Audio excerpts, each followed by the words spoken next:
Details of any of the stories we share, since we are not directly involved with these stories, at least not most of the time. Enjoy the show. This show is brought to you by Safety FM. Today we have a special program. The safety rules for radicals. We talked about this every once in a while on the podcast. We were just doing podcasts.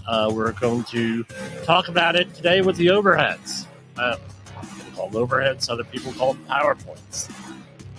Anyway, how's everybody doing out there on the day before Thanksgiving? If I forget, happy Thanksgiving, everyone. And I hope I hope everybody makes it through there okay. And remember, a lot of people have issues with these holidays. If you find yourself having issues, depression, anything like that, remember there is help out there. Life is worth living. And that's what I'll say on that. The other thing is this. Stop sharing. Thanks for all of the wonderful feedback that we received from last night's program. Was it Monday night's program on the false outrage? I guess we could call that false outrage there with everything. So we're going to start right now with. We're going to start right now with Safety Rules for Radicals. We're going to do share screen and go from there with our normal introduction for all of our special videos.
And here we are. A little bit of an introduction to this whole thing with rules for radicals. A lot of people are against me talking about these things. A lot of my friends say, well, Saul Alinsky dedicated this book, and we'll talk about who that was. Dedicated the book to Lucifer, the first radical, the devil. So, should you, Jim, be really talking about the first radical, the devil, things of that nature? Well, I don't know what to tell you on this one. Back in the day when I was doing politics, that 10-year period, we had. No, I was a newbie. I wasn't really well versed in the political situation, and things started to happen where, now how do you discuss things to people in a rational manner? And how do you do this? How do you do it? What's their game plan, the opponent, whatever that is? And I'll warn everybody, I might use the word enemy here because that's what the original text, Rules for Radicals, called everybody an enemy. Don't start thinking people as enemies. Opponents, enemies, friends that you just met, friends that you don't know that they're your friends, whatever it is. Going in talking about people negatively doesn't really help leadership skills. And as I mentioned, this could be a part one to my intro to leadership, right? Thing. So watch this, and then you watch intro to leadership. That's how I'm going to market them, or I'm maybe concatenate them together on this. But what's the point here? When you go through these rules, and I came to realize that they're what was used in politics, especially since 2009 with the Tea Party movement. The right started using them, and then Donald Trump started to use a lot of them, but they were being used well before then. Who was Saul Alinsky? Saul Alinsky was a community organizer from Chicago, and you could go Google him and everything else. His life story is pretty interesting, but what happened was you had in 1968 the Democratic National Convention in Chicago. And if we recall from our history books, the Chicago folks were in Chicago and then throughout the country, every major city, you had a lot of social upheaval in this country. We had tons and tons and tons of social upheaval. And a lot of radicals, and you can call them whatever you want, it's irrelevant, not germane to this discussion. They started a riot in 1968. And what happened was at the Democratic National Convention, and Saul Alinsky went out there and said, look, this is not the way. This is not the way. Going out there, starting riots, being violent and everything else. You have to use other means, other methods, less violent, easier to deal with people and everything else. And he came out with the book, Rules for Radicals. And this book says a lot, but we talk about the 13 rules, I think there are in here, right? And apply them. After a couple of years of reading this, once I found out about this stuff, I determined that a lot of these strategies are being used by the workforce, especially if you have a well-organized workforce. And I'm not necessarily talking about unions, because obviously this stuff is often used with a union shop, but it's like human organizational performance is broad-based. If you want to cause change, right, you use these. Yeah, the answer is yeah, but again, optimism, right? Antagonizing people, if you're a safety person, is not always the best thing for you to do. However, you have to understand that some of these strategies are used against you. Can be. And maybe you can develop other strategies to deal with them. And there are many different resources we'll be going to with them as we go along in the future here with other shows and other programs. How can you manage things?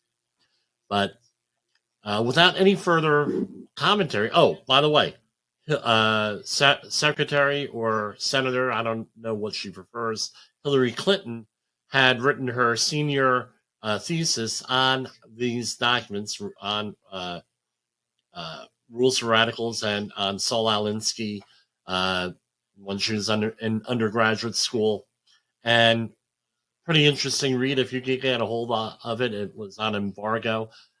And other political leaders out of Chicago used these rules. One of them was Bill Ayers, number one, and another one became president of the United States, President Barack Obama. And there are a lot of different movements came out of Chicago that use a lot of these elements. One of them being a certain denomination, Lutheranism, adopted a lot of these techniques and things of that nature with this, some in a positive way and some in a not so positive way.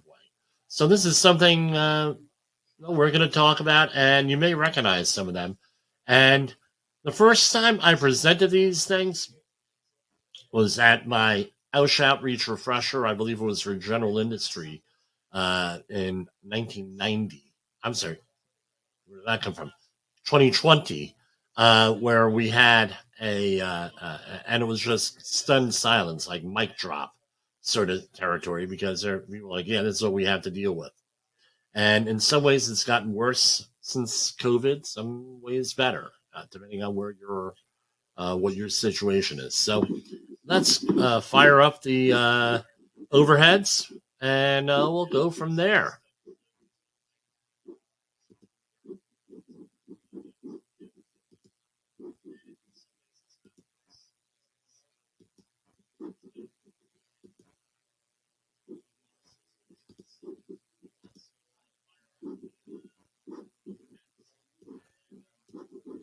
And let's do this so I can actually see myself. There we go. Safety rules for radicals. Jim Posel.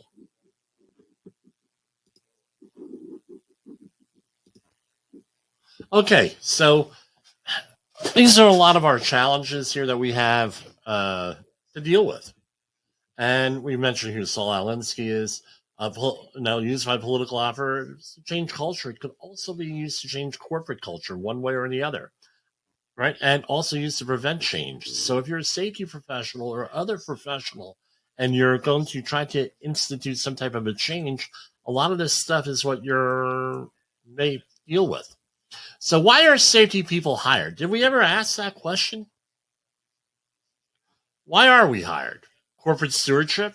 There may be some type of altruism in the company. Contract requirements, especially if you're in construction or maintenance, if you're an outside maintenance contractor. Regulatory or insurance firms require a full-time person to manage safety compliance. Some companies I deal with, it's an insurance requirement. They have a corporate safety director. A visit from OSHA or other regulatory situation, that's something we do here, where we act as acting safety directors for a period of time until they get a more permanent person in there. This is my experience, because the company must. Real simple. There is some situation they must do it, and begrudgingly a lot of times. Often safety issues are this. I mean, this is, again, controversial. Human resources issues that HR will not manage. None could be better than the whole COVID compliance thing, where things are dumped onto safety people and in safety consultants, and all the antagonism from the other side was. So one of the problems with the rules for radicals is an us versus them mentality. But they can be used negatively and positively, all of these things. And knowing what you're up against gives you an opportunity to plan things out. Nothing is better than planning things out with any of this stuff. Rule number 1. Power is not only what you have, but what the enemy, and I use enemy or your opponent, I use the original language sometimes, the enemy who thinks you have. Power is not only what you have, but what the enemy thinks you have. So, again, don't give out all your information on this. Right? This is self-explanatory up to a point. If they think that you're all-powerful, right? Hey, guess what? They're not going to necessarily mess with you. On the other hand, let's say you go into a facility. You get hired, go into a facility. It could be a contractor. It could be a direct hire. And they bring someone out there that says, hey, don't rock the boat here. No, I am so-and-so, right? I am, you can name the person whatever you want. I have worked here a long time. I know what's going on. I am, and insert your favorite relationship or association. I am the owner's brothers, sisters, cousins, best friend, twice removed, and I know everything. And leave me alone and don't rock the boat or I'm going to make trouble for you. And what happens? You can't do your job. You later find out that the person is usually full of it. And that's the person the person that they hired, the reason why they hired you, to manage this person.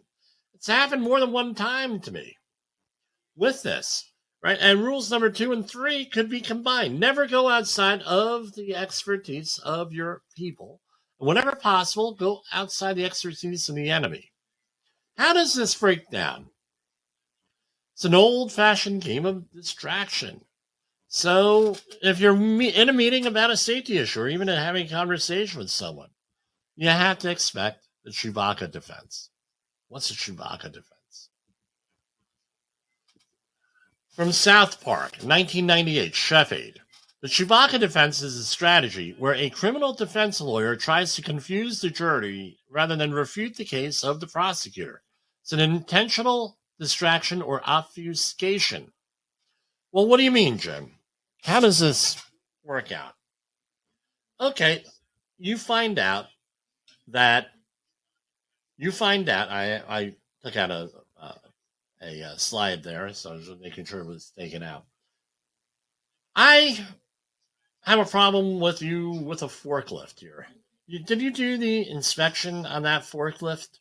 And it's like, of course I did the inspection on that forklift. What are you talking about? Well, do you have the paperwork? What are you bothering me for? You got to talk to Frank up on the 3rd floor, man. He has this problem, this problem, this problem. Or, and then you go up to the 3rd floor looking for Frank, and there is nobody named Frank. Or Frank is doing something else, and it's not true. Distraction, confusion, gaslighting. All of this stuff goes into it. Right, with that, where you try to confuse the thing, and where you have, maybe it's more than one person talking to someone on a safety issue, and they try to confuse the whole thing. They try to confuse you. They try to confuse this, a confused issue, distract. It's a game of distraction. With that, the other thing is this. If I'm going to go back one here, right? Never go outside the expertise of your own people. If you don't know something, you don't know, period. What it is. Just that. I don't know. I got to check that out. You're better off saying that rather than going out and saying things that you could be refuted on. And here you go. Whenever possible, go outside the expertise of the enemy. Meaning, hey, and they want to confuse. Hey, that's one way of distracting you. Going where another way is, you're talking about one thing. Then they say, well, no, we know all about X, Y, and Z. Well, how do you come back there? We're going to try to go outside your expertise to make you look like a fool. Well, what happens? We've developed a strategy for this, and thanks to the Conklin conference a couple of months ago, back in September, we said, now it's, tell me more. Explain. This way you're working with the person. It's non-confrontational. You're working with the person. Next one, the rule book. Make the enemy live up to its own book of rules. What does this mean? Don't make a rule that you can't enforce or don't plan to follow yourself or is dumb. Just plain dumb. Or makes things more dangerous. Right? Or things along those lines. Don't do it. So many different examples here with that. If you have a hard hat requirement, wear the hard hat. Safety glass requirement, wear the safety glasses. That is one of the big things where we have, especially in the emergency response field, we have a lot of folks out there that go out, and they don't run out without their PPE on. Maybe putting themselves at a risk, maybe becoming part of the problem, maybe rushing in, that sort of thing. That's something you don't want to do. If you're going to make a rule that you could follow.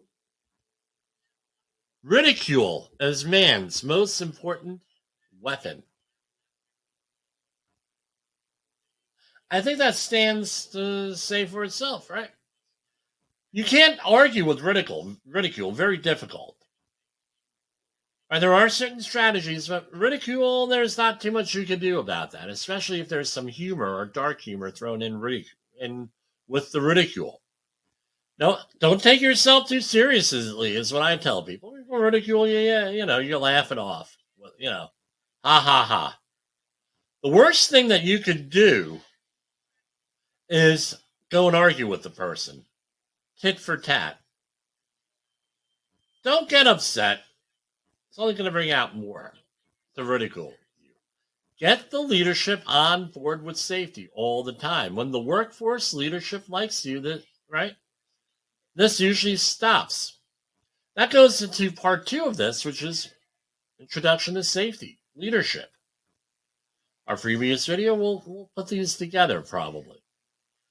So when the workforce leadership likes you, try to get the leadership involved with you, because I've had it happened where people were ridiculing me for whatever reason. One of them was a glove issue on a site where they didn't want to wear gloves and they had a 100% hand protection policy.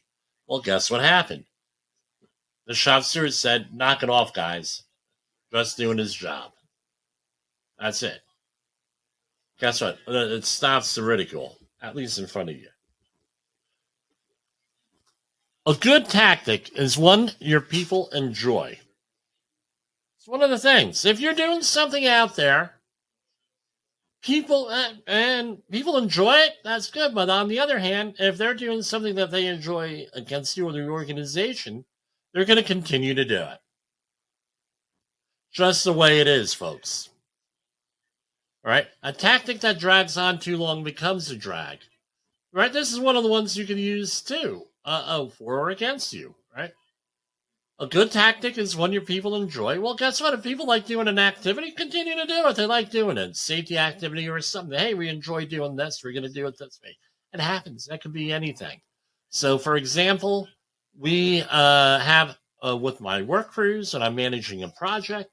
Jim, what do you want to talk? What's your schedule on safety meetings? Well, what would you like to talk about on safety meetings? And then it's like, now you're involving them. Well, hey, give me a topic. Put it out there. You may not get an answer you like, but guess what? If you're involving people with topics for safety meetings, they enjoy it. You come up with, and you work hard, and you prove that you're not wasting their time with meetings, and they're going to enjoy it. Maybe it's when you reach a milestone in a project, get everybody pizza out of your safety budget. That sort of thing. Good tactic. On the other hand, if they like using a tactic against you, they're going to continue to do it. Now, something that you have to realize too, a tactic that drags on too long becomes a drag. It becomes a parody of itself. A parody, meaning a joke, makes it look ridiculous. So, again, freshen things up from time to time. That's where a lot of manufacturing things happen. Right, so learn an activity that the workforce enjoys, is easy to do, hopefully it's cheap, and give some results that you need. You want to help get those safety statistics? Find out what they enjoy doing. Give them a little incentive maybe for real legitimate stuff. The opposite gives a lot opposite results. Nothing is more than a drag using an old safety program that doesn't work, is stale, or the workforce cannot relate to.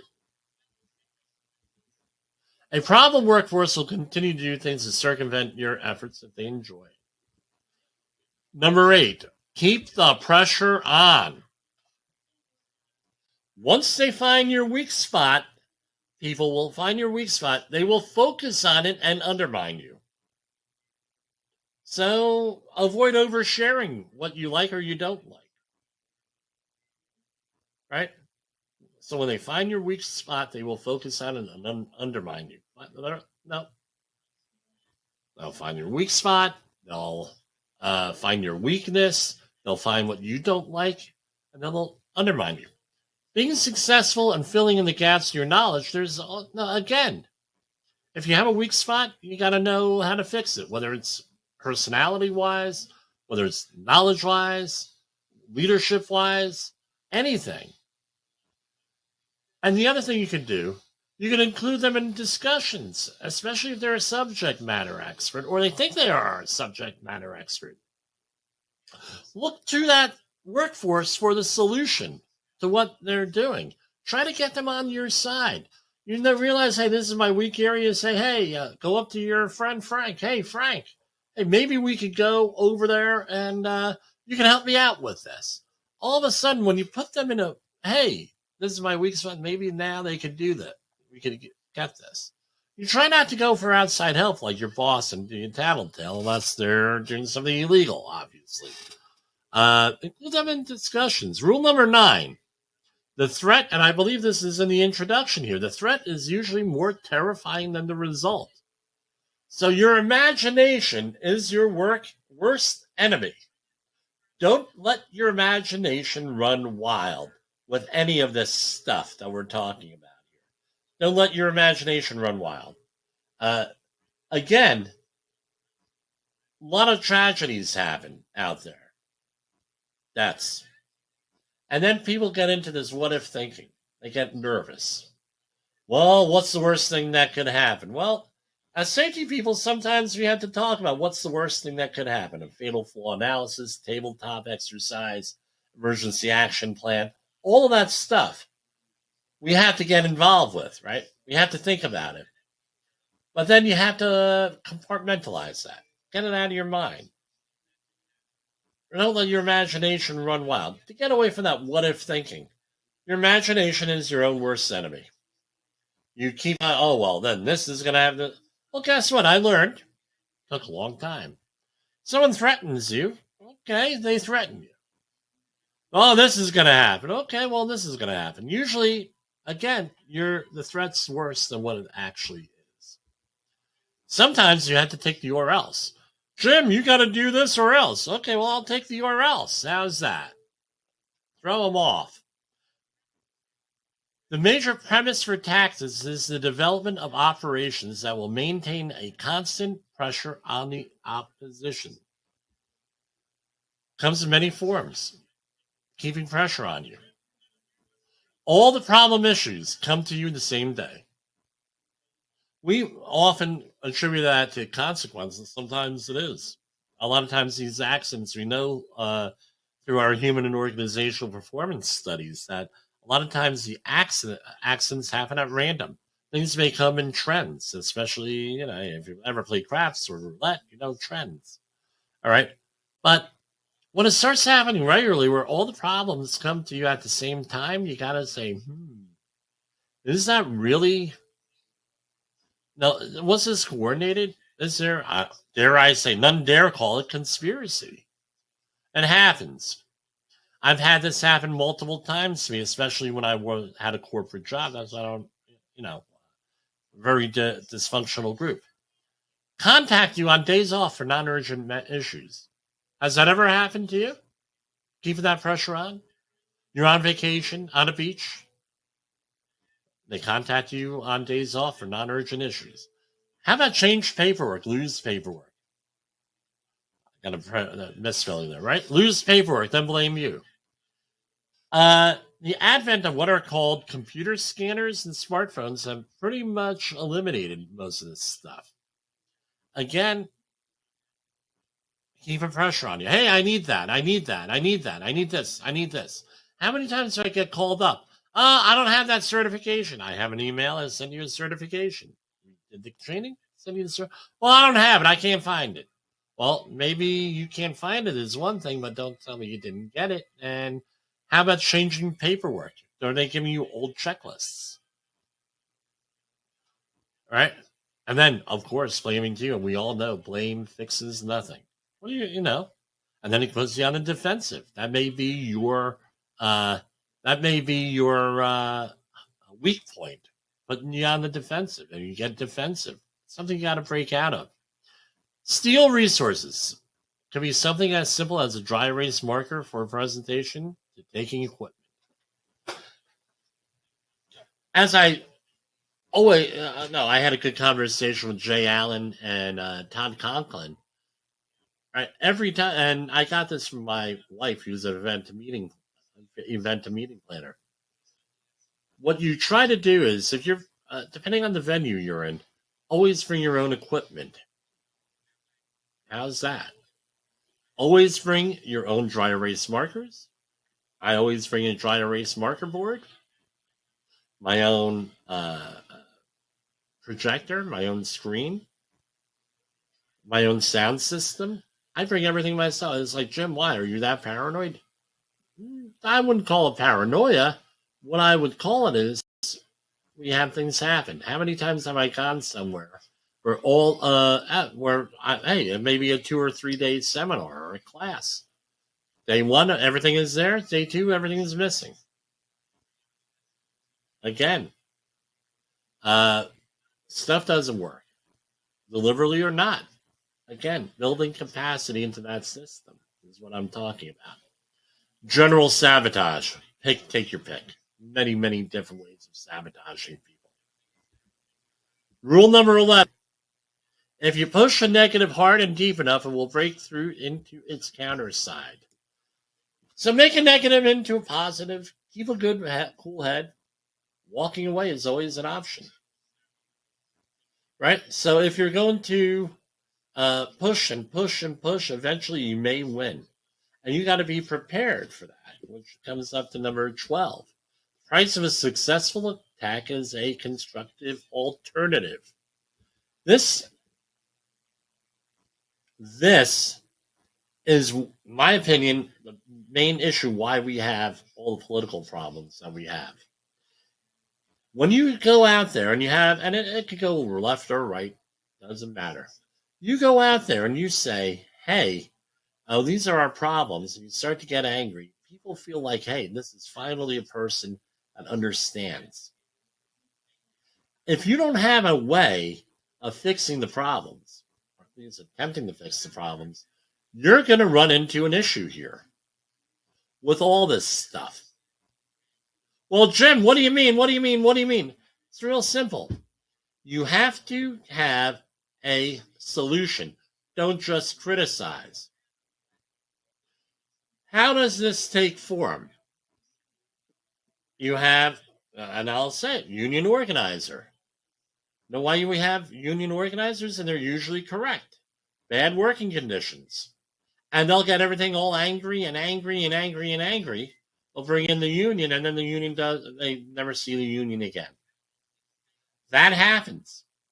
I'm dealing with it. I dealt with it on a project that I was involved with in the last 2 years.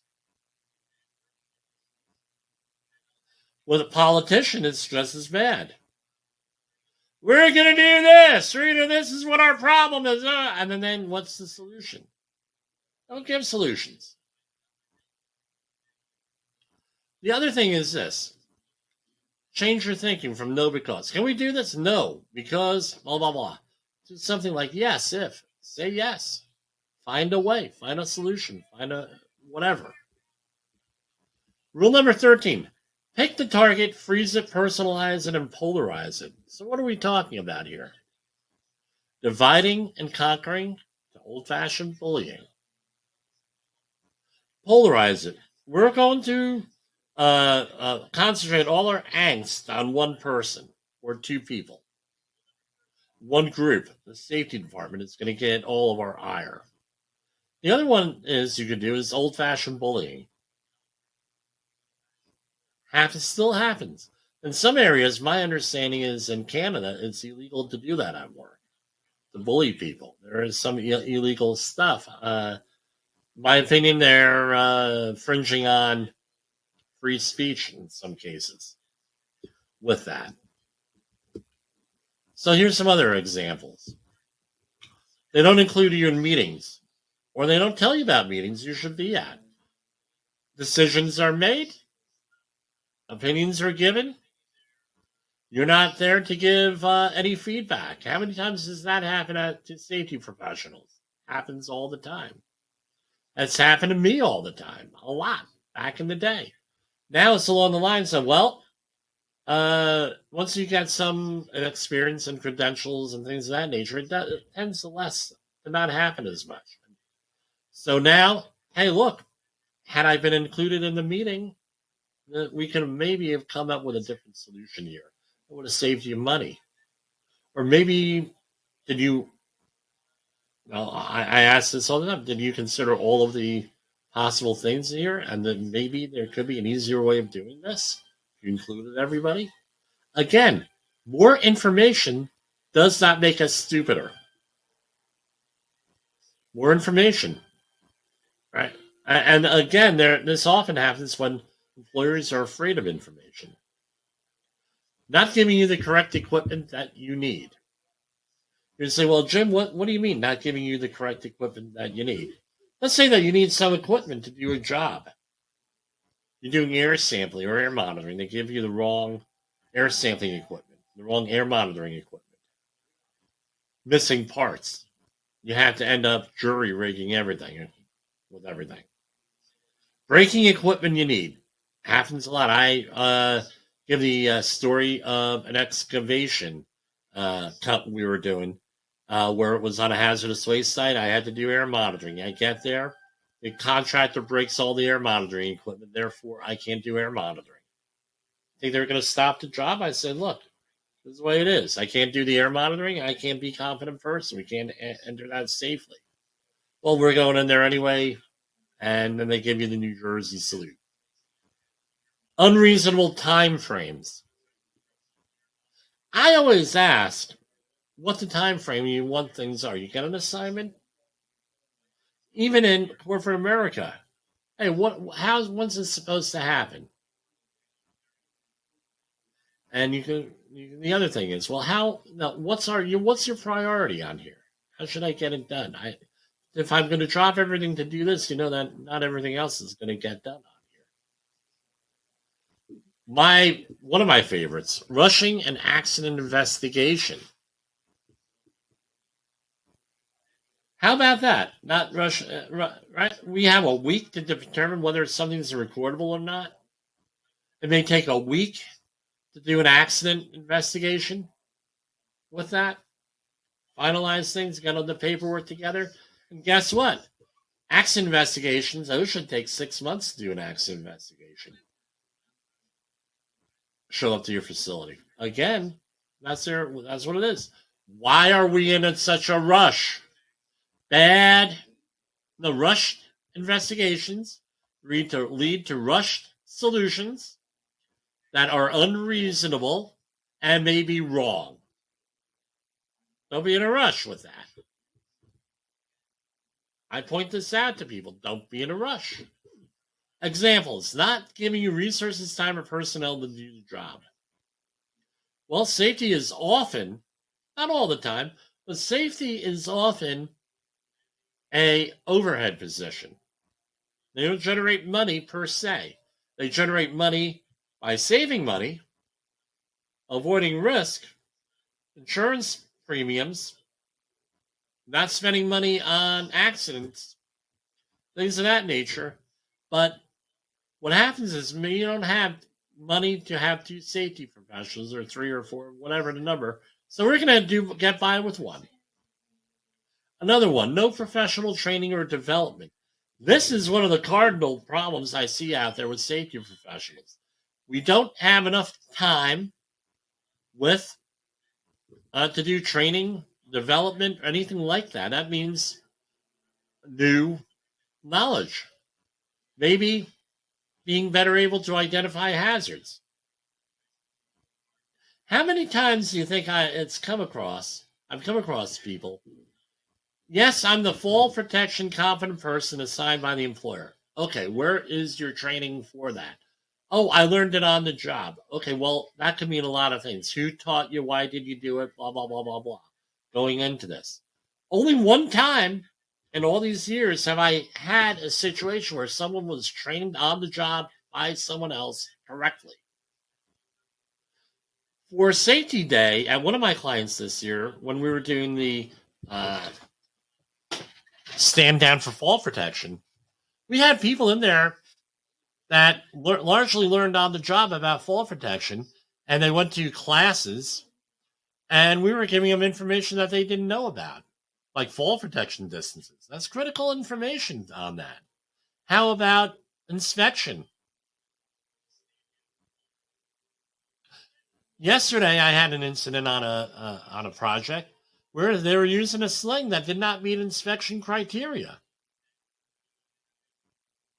We went into fall protection. They had fall protection that didn't meet inspection criteria, and that it had no labels. And I said, look, according to the manufacturer and the checklist on that piece of equipment, there are no labels, no use. It's garbage. It's Gruvno. Way it is. Now you say, well, that's ridiculous, Jim. Not ridiculous. In the instruction manual. You want to be the person not following the instructions on equipment? Not there. Here's another one. Not giving you a scope of work for a contract. That happens with safety consultants often, where they're not going to give you a scope of work. Ganging up on you. That's the next one. Colluding with others. So let me backtrack here. Not giving you a scope of work. What does that lead? You don't do the job properly. Maybe you leave something out or you do something a little bit too much. You have to have the scope of work. Distracting you from your duties. We're not talking about the conversations we have that are job related and things of that nature, but distracting you from your duties. You have a deadline to get something done. They come in and they talk and they distract you and everything else. That happens. In construction, doing work that they don't tell you about. There was a specific activity on a project I was on, and the contractor came in after hours to do some demo work because had we done the demo work with the air sampling, probably would have exceeded site limits. So, hey, Jimmy's in grad school that night. Guess what? We're going to go out there and do all our demo work. I come in the next morning. That job is already done. Major phase of work. Don't think it happens? It happens. What else we have? Probably the worst thing is blindsiding you. The worst thing. Surprising you with information or situations that you need to react to immediately. Drop everything that you didn't know about, that you didn't expect them to say. That was rude. Meant to undermine you. Worst possible thing you could do. So here are some of our conclusions. Changing corporate safety culture does not happen overnight. Managing people and to make change. I don't recommend belittling people. No. But you can expect people wanting to change the culture or impeding your change in culture using a lot of this stuff. And understanding these rules not only help you manage difficult people and situations, but will ultimately save lives, which is why we're safety professionals. And if you want to check out our Intro to Safety Leadership, that's our QR code for that. I'm going to leave it on there for a minute, and that's what we'll say just right there. And that's what I got for that. Rules for Radicals. Let's do the stop sharing here. And we're going to take a commercial break here, and we will be back. Safety community, communication, and planning are just a few keys to your program's success. The question many practitioners have is, where do I start? Dr. Jay Allen, the creator of the Safety FM platform and host of the Rated R Safety Show, has built a global foundation to help you along the way. Go to safetyfm.com and listen to some of the industry's best and most involved professionals, including Blaine Hoffman with the Safety Pro, Sam Goodman with the Hop Nerd, Sheldon Primus with the Safety Consultant, Jim Pozell with Safety Wars, Emily Elrod with Unapologetically Bold, and many others. As individuals, we can do great things, but as a team, we become amazing. Dial into safetyfm.com today and surround yourself with a powerful force of knowledge and support.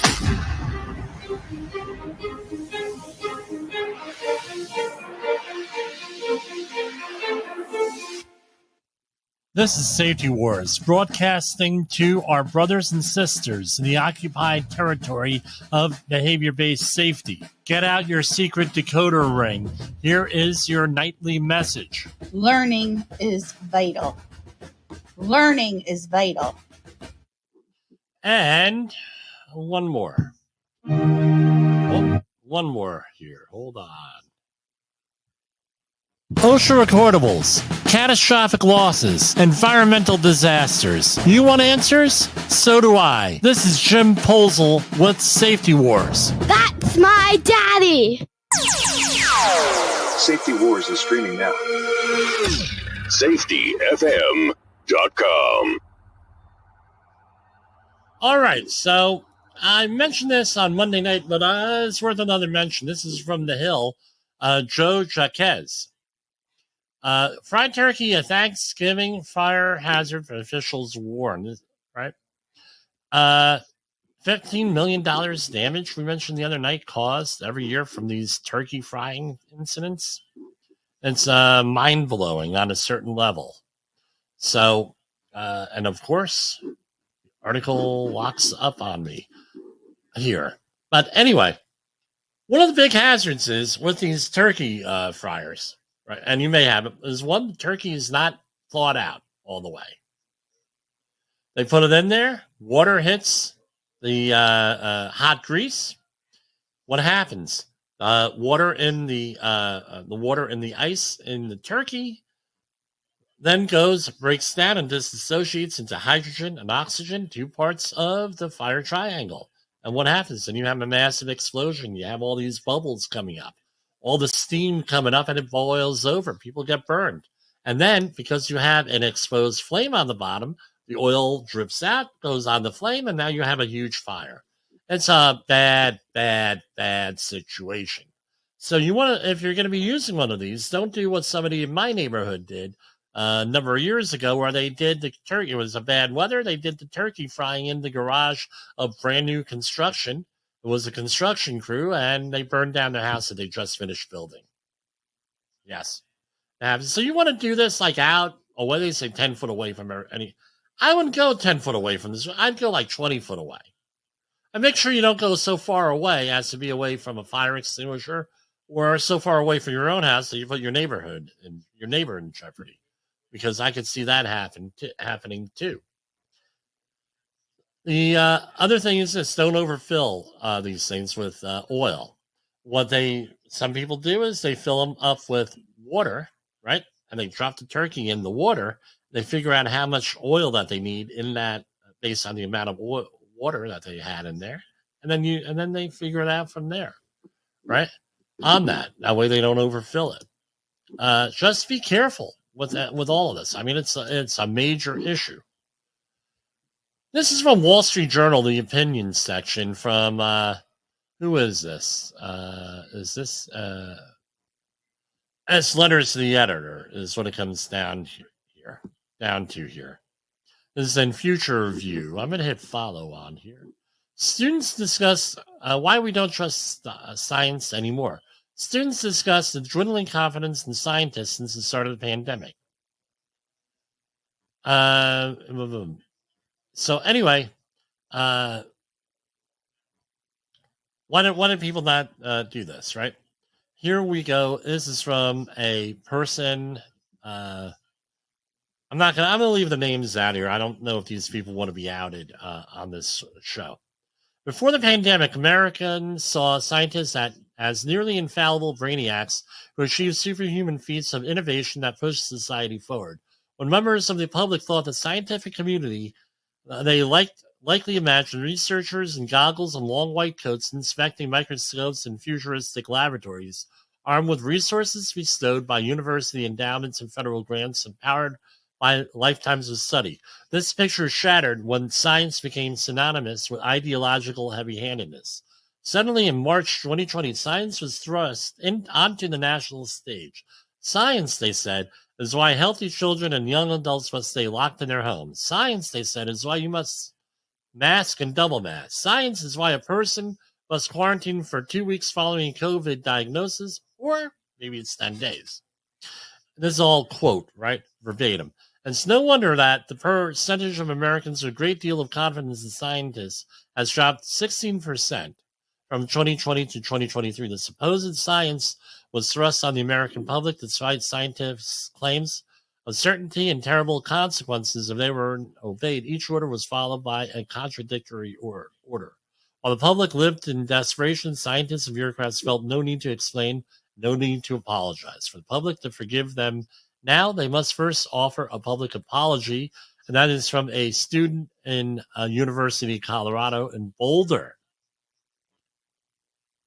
Again, and it goes on and on and on. I had mentioned this on Safety Nights, and everyone said, oh, we have not lost any credibility as safety professionals. You're nuts, Jim. Blah, blah, blah, blah, blah.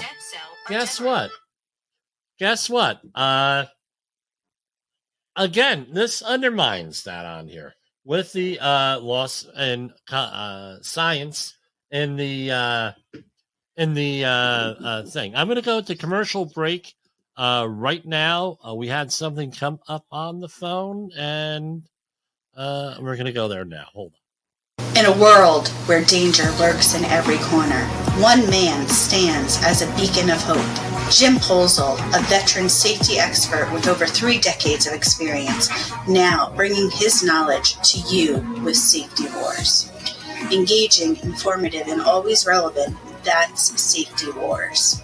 Join a safety revolution with Safety Wars, available on Spotify, Apple Podcasts, YouTube, and wherever you get your podcasts and videos. Sorry about that. We had a issue here. We're pre-recording this, and we had issues come up. Anyway, no, it's pretty. I don't know. People were saying, "Oh, Jim, I don't know what you're talking about." Guess what? We're undermined. And what's my response to that? Better leadership. There are ways of handling this stuff. Uncertainty. My opinion is that they had people go out there for 30 minutes one night and say, look, this is what we are, and be upright and forward with everybody. This is what we're dealing with here. It didn't have to be someone like me, but the CDC has many people like me in there. Well, there's one Safety Wars, let's face it. But with that, the other thing is this, with the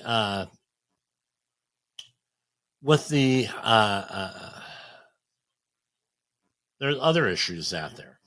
Global warming.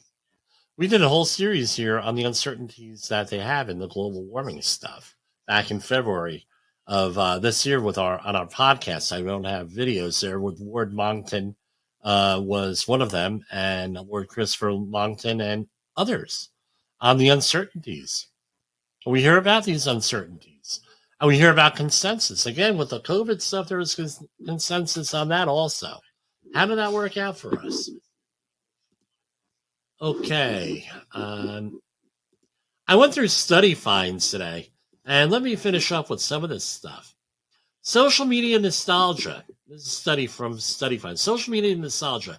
10 years of research finds people seek content that triggers memories. And this is the ever-evolving landscape of social media has not only transformed the way we communicate, but has also given rise to a deep sense of nostalgia, desire to preserve our memories. Researchers from the University of Gothenburg and University West in Sweden followed 11 active social media users over the course of a decade, offering a unique perspective on how these platforms have been used to document and share life experiences. Again, we get memories coming across Facebook and some of these other stuff, especially now when I've had the recent deaths of my family. These memories come up. Sometimes they're painful with this. Incredible, right? Earth receives a historic laser beam signal from 10 million miles away. This is from Pasadena, California. This gives a whole new meaning to ET Phone Home and a seminal achievement. NASA's Deep Space Optical Communications Experiment, DSOC, has marked a major milestone in achieving first flight. The experiment has successfully sent data via laser to and from a location nearly 10 million miles away, which is approximately 40 times farther than the distance between the moon and the sun. This represents the farthest ever demonstration of optical communications. Well, that's great. We need that basic science. Going on something else, and I'm going to have to need some sound effects on here. All right. Eating red meat and consuming dairy might aid in cancer prevention, a surprising new study reveals. Researchers found that tranexamic acid, TVA, a fatty acid in beef, lamb, and dairy, enhances the ability of immune cells to combat tumors. This study also indicates that higher TVA levels in the blood correlate with better responses to immunotherapy, proposing TVA as a potential nutritional subject to augment cancer treatments. Okay, great. Great news on that. Okay. We're coming up on right up to the hour here. Going to space may lead to dysfunctions, study explains. Space may be the final frontier, but it may also be a highway to dysfunction for future astronauts. A new study finds male astronauts may face challenges with performance after returning to Earth due to the effects of cosmic radiation and weightlessness. Researchers from Florida State University investigated whether space travel adversely impacts vascular tissues critical for preventing dysfunction.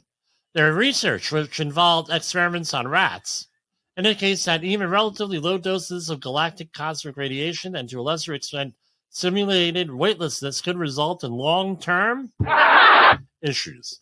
The findings point to increased oxidative stress as the primary culprit behind these problems. However, the study also presents a silver lining. Treatments with various antioxidants may mitigate some of these adverse effects. With manned missions to outer space planned for the coming years, this work indicates that health should be closely monitored in astronauts upon their return to Earth. I don't know. I kind of, my thinking on this, I kind of think that they already did some research here. I could be wrong. I don't understand why they wouldn't do research, but anyway, I don't know. Anyway, happy Thanksgiving. We'll see you back here on maybe tomorrow for all I know, maybe Friday. So for Safety Wars and the Safety FM family, if I could speak on their behalf, happy Thanksgiving if you're in the United States. And I will see you back here for our next Safety Wars.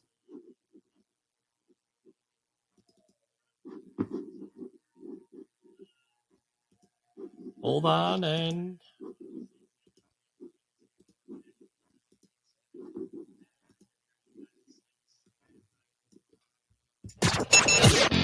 The views and opinions expressed on this podcast are those of the host and its guest and do not necessarily reflect the official policy or position of the company. Examples of analysis discussed within this podcast are only examples. They should not be utilized in the real world as the only solution available, as they are based only on very limited and dated open source information. Assumptions made within this analysis are not reflective of the position of the company. No part of this podcast may be reproduced, stored in a retrieval system, or transmitted in any form or by any means, mechanical, electronic, recording, or otherwise, without prior written permission of the creator of the podcast, Jay Allen.